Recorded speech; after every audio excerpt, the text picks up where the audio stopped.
Hello, welcome to Fireside Outreach, in which we discuss corporate affairs with a deep dive approach to focus on specifics at times.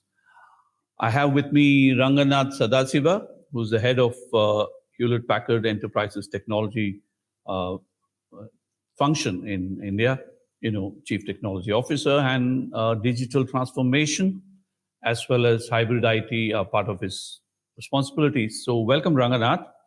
And let me begin by asking a very big, broad brush question. Digital transformation is what you're responsible for, but the term is so wide and big.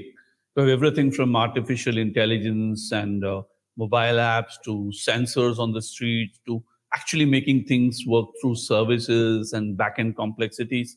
How do you define digital transformation in such a context? Thanks, Madhavan. It's an absolute pleasure to be speaking to you. We have been speaking about digital transformation for a period of time now. I think the word digital transformation itself is more than a decade old, but it's found a new meaning. With the pandemic now, people have really accelerated their digital journeys. But I strongly believe that digital is the new norm, right? Where you're essentially putting together all the business processes, the technology and tools that are needed to really deliver a customer experience, a transformed customer experience. The way you look at it is whatever services, products, and solutions that you had needs to be digitally transformed. It needs to be available on a digital platform. I think that's the crux of digital transformation. I think the decisions for all of these initiatives is driven by business outcomes, is influenced by multiple business and technology stakeholders. All of these agendas that each individual would carry will all have to be brought together, and all the priorities have to sink in, and that is where you are able to transform, and that's where digital transformation makes sense. But to me, digital transformation itself as a platform, provides countless possibilities in this connected and distributed world, where you can provide that seamless experience between edge to cloud, delivering a very, very different experience to your end customers. So some of the basic tenets of it is that you need to ensure it's open, it's secure, it is autonomous. But from an HPE standpoint, we feel it is a unique opportunity, and every customer today has to go through this digital transformation. And if there are customers who are thinking about digital transformation, I don't think they will have to think now. They will really have to get in and onto this journey and transform themselves and add more value to their businesses. Yeah, but I think you mentioned so much of transformation that we all nearly forgot that people are at the center of it and also the periphery, which basically means that you have to make people adapt to technologies and you have to adopt technologies so that people gain more from it. Can you tell us a little bit more about the cultural and people aspects of this? Yeah, I guess anything without people is a non-starter, and especially when you're talking of digital transformation, I feel it is a very important step in an organization. It's a transformation, as we say, and the center of that is people. It becomes very important for us to ensure that anything and everything that you do during a transformatory journey has the people element incorporated in that. Various examples I can cite in terms of right from how would you strategize, how would you put money into this program, how would you get people and related stakeholders really appraised of the transformation that's there. I think you will have to walk the talk here with every entity from a people perspective. And there is a process behind it as well, and that has to also be ironed out, I would feel. I'm glad we mentioned that because it's not just about boxes and wires and software. There's much more to it in understanding the flow, right? Right. But what do you think are the biggest challenges that most organizations, let's say your typical customers that you meet, face in a digital transformation situation? See, as I said, to first make up your mind to be digitally transformed, digitally determined, as I would say, is an important aspect. So, I see three pillars for this. One is what strategy you would want to adopt to that, and what is the financials that you commit to that. And then comes the technology aspect about having a platform that enables all of the strategy and financials to yield results. right? So I think those are the broad umbrella headings under which you will have to kind of put many things there. Several other examples I could cite, just under that, which is to kind of have a common goal across organizations, or how do you architect your digital initiatives, right? What is your choice of technology, how open it is, and how whether it can scale. It could also be when you have a digital idea, how do you monetize that, or how do you realize value? So all of these are elements under which people are struggling today, especially in India. I would feel that there's a great sense of awareness around the need for digital transformation, but there is a great opportunity in terms of taking the next step and really scaling that, where you are, on a scale of 5, perhaps really very digitally transformed. Interesting, because you mentioned that strategy, finance, and technology, all three come into place. So, but it does it mean that it doesn't have to be a one-shot big commitment financially for organizations, that they can go with the flow and take one step at a time? Is that possible technologically now? Yeah, I think technology is the least, of importance, I would say, in the sense that technology can do most of what we imagine today. Um, Two schools of thoughts, Madhavan, there. Some of them who feel that you should have a very phased approach and digitally transform in phases. But many of them feel that the impact is felt when you digitally transform wholesomely, right? Digitally transforming at scale becomes important. I also prescribe to the second thought, where I think the transformation journey cannot be limited to a single phase, because you're ultimately targeting your customers and a different experience with digital transformation. And that cannot happen in phases, right? So you cannot have, some elements of your customer base getting an experience, but the others are still bad. The net result is a zero sum game. It's a competitive marketplace, so sometimes leapfrogging really is a good idea, right? Yeah. I think we need to I'm be glad you committed to mentioned that. that, because although, yeah, it's like saying you have the staircase, but it's better to take the elevator, right? Yeah, Right, right, right. right. Let me come to the other thing that you were mentioning. You were talking about edge to cloud when you were discussing this, and that's what brings you into hybrid IT, which is to say, in layman's terms, the public internet and what is on-premise and safe and within the clutch of an organization. You want to have the best of both worlds, right? That is what hybrid IT is all about. But it's very tempting to ask, Ranganath, when everything is so easily available on tap in a cloud-based, what's called the internet-based public service, what does it mean in terms of cost, and what are the trade-offs? What advantage does hybrid IT really give to customers over, let's say, other things, or how do they shuffle this whole blend of on-premise and internet based Yeah. connectivities? Yeah, it's a good question, but to me, I think the debate about IT being hybrid is all over, right? It is hybrid. It is overwhelmingly a greater sense of realization that the world is going to be hybrid today. Because purely, if you look at the strategies that you talked about around internet and stuff, was more cloud driven, and today cloud is just a technology. What we want is that cloud experience. Say, for instance, if I want to shop, I would perhaps pick up a bag and go, whereas my son would pick up a phone and say, "This is what I want to order." So it is an experience. So that experience has to be ubiquitous across every aspect of IT today, and that is where the reality of hybrid kicks in. And you need to have a strategy to be hybrid today. If you don't have it today, it has to happen tomorrow. That's where I think it becomes very important. There are aspects, like you said, right? How easy it is to go to public clouds today. What is the cost aspect of it? What is the security aspect of it? That is where I think one has to ponder, and every customer has to ask this question. What is my hybrid strategy? How will I leverage cloud to my advantage? And given the entire hybrid environment, which is going to be the reality today. Interesting. Let's go back a bit, Ranganath.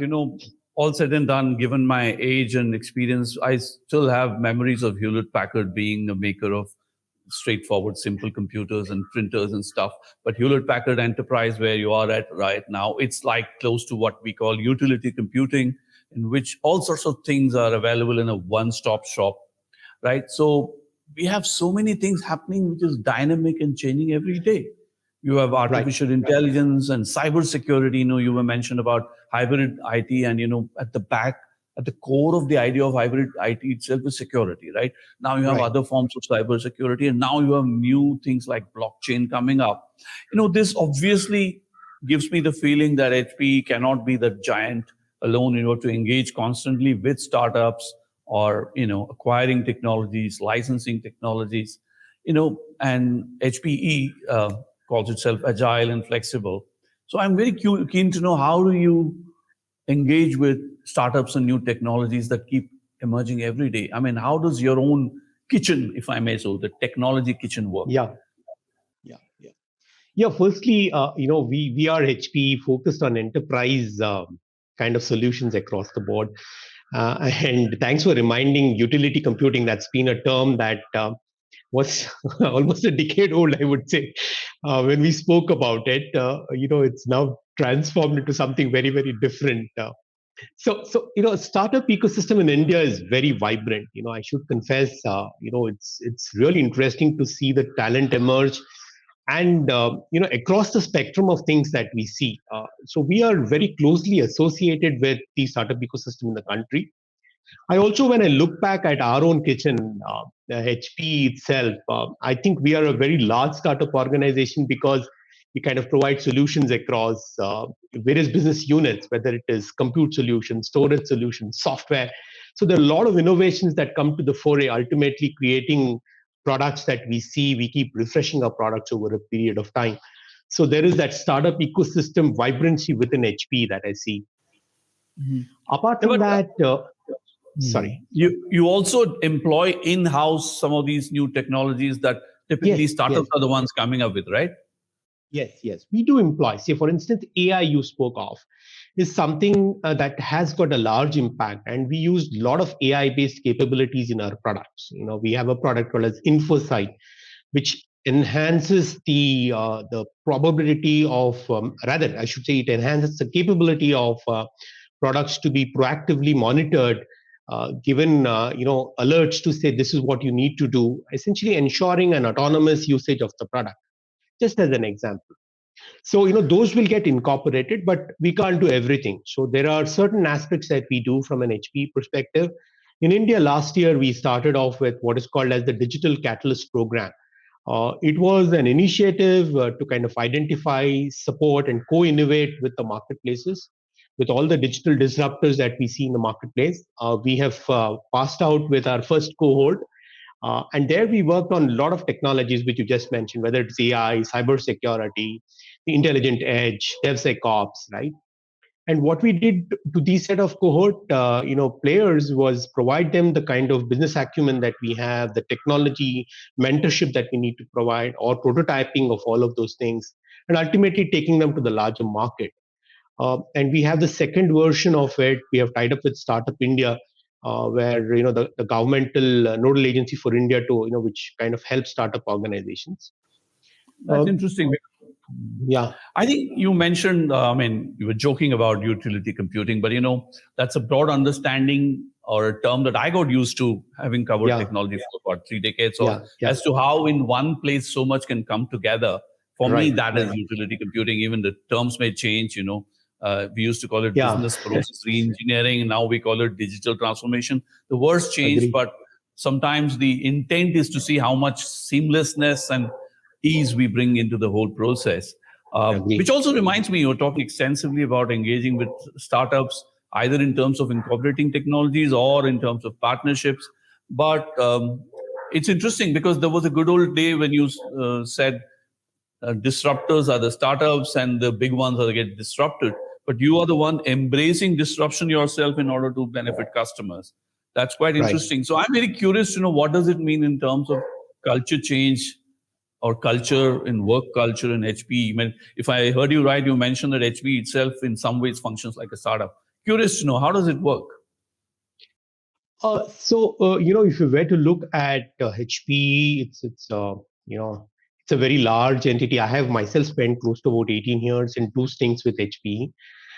Kind of understand HPE in two time frames, I would say.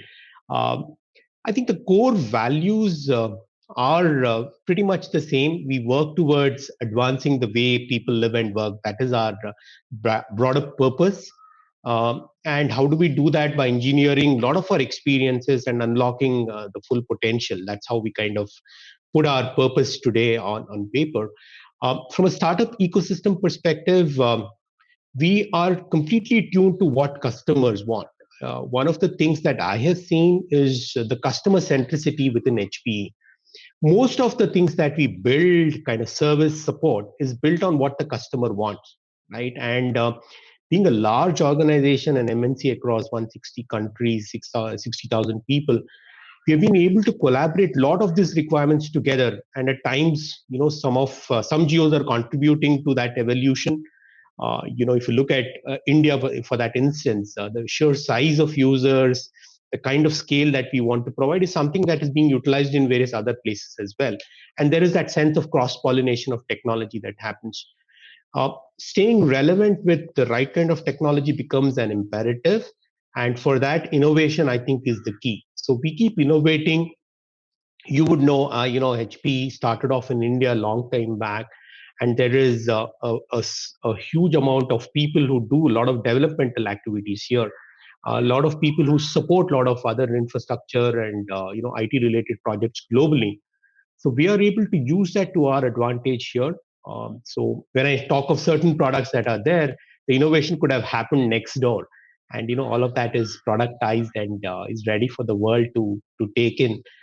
Uh, and the benefit that I see at times is for our Indian markets and Indian customers, because we have this global expertise, we're able to kind of exploit that to the advantage for our customers, which many of the customers have appreciated as well. Yeah, it's interesting, Ranganath, because you almost stole my next question, but I'm still going to keep at it in a way because we are in the country of monsoons, and it's always fascinated me how the temperature on the off the coast of Peru, called El Nino, affects Yep. the monsoon in India. So this, whether it's climate or technology, we are talking global interconnectedness.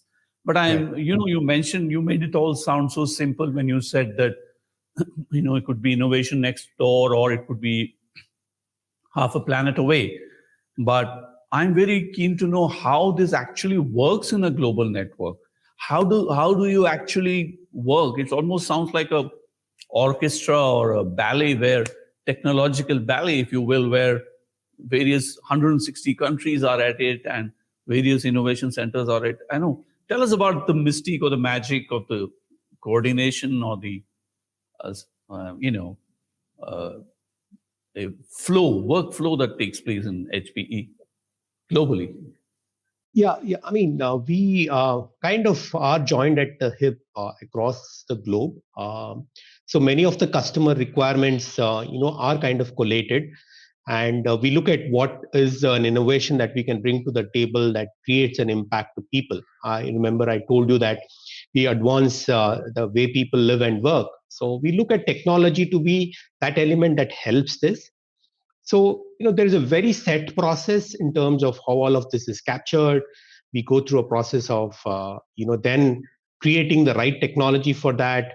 That gets, cascaded down to the people, say in Bangalore, who are doing this entire work.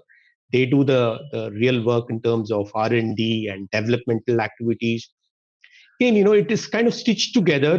We have been doing this for some time now, close to about 80 years today, and that helps. Trust me, in the sense that all of this is ironed out, many of which happens without the process and the system takes care of things. But the underlying stuff is the customer centricity. If there is a request that I feel is important, I speak to a lot of customers and say, this is a feature functionality that I want to be added into a product. I relay that back to the teams. It goes through the cycle of seeing whether it's relevant and comes back. And many instances we have seen some one-off implementations as well. So this happens not only from a technology perspective, but the way we kind of go to market, the focus areas that we bring, the solutions that we tie up together. In fact, we are yesterday, today, tomorrow we have had our HP Discover. There are a lot of things that have got announced here, which are interesting, I would say. Interesting, because we began by trying to define digital transformation, and it looks like there's been a huge digital transformation within HPE, which is what enables it. So it's like you're eating your own food before you serving it to others. So that's what comes through in what you are saying, that digital transformation like charity has begun at home for HPE, and you're now taking that on scale in variety, keeping customer at the center of it all. That's nice, but customer centricism is a wonderful goal, but there's so much complexity that you hide in this. Makes it very fascinating.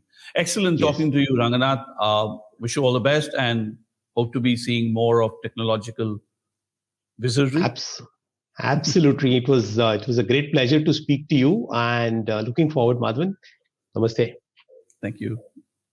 So there we are, HPE trying to change everything one step at a time if that's the way customers want it, but also recommended is a big dose of technology, because it pays to leap across to a new technology, because that dramatically changes the way your organization serves the customers. And certainly it's sort of needed, if I'm not mistaken, in a competitive marketplace where technology is no longer a great to have, but a must have element in any company's strategy. Thank you for watching Fireside Outreach.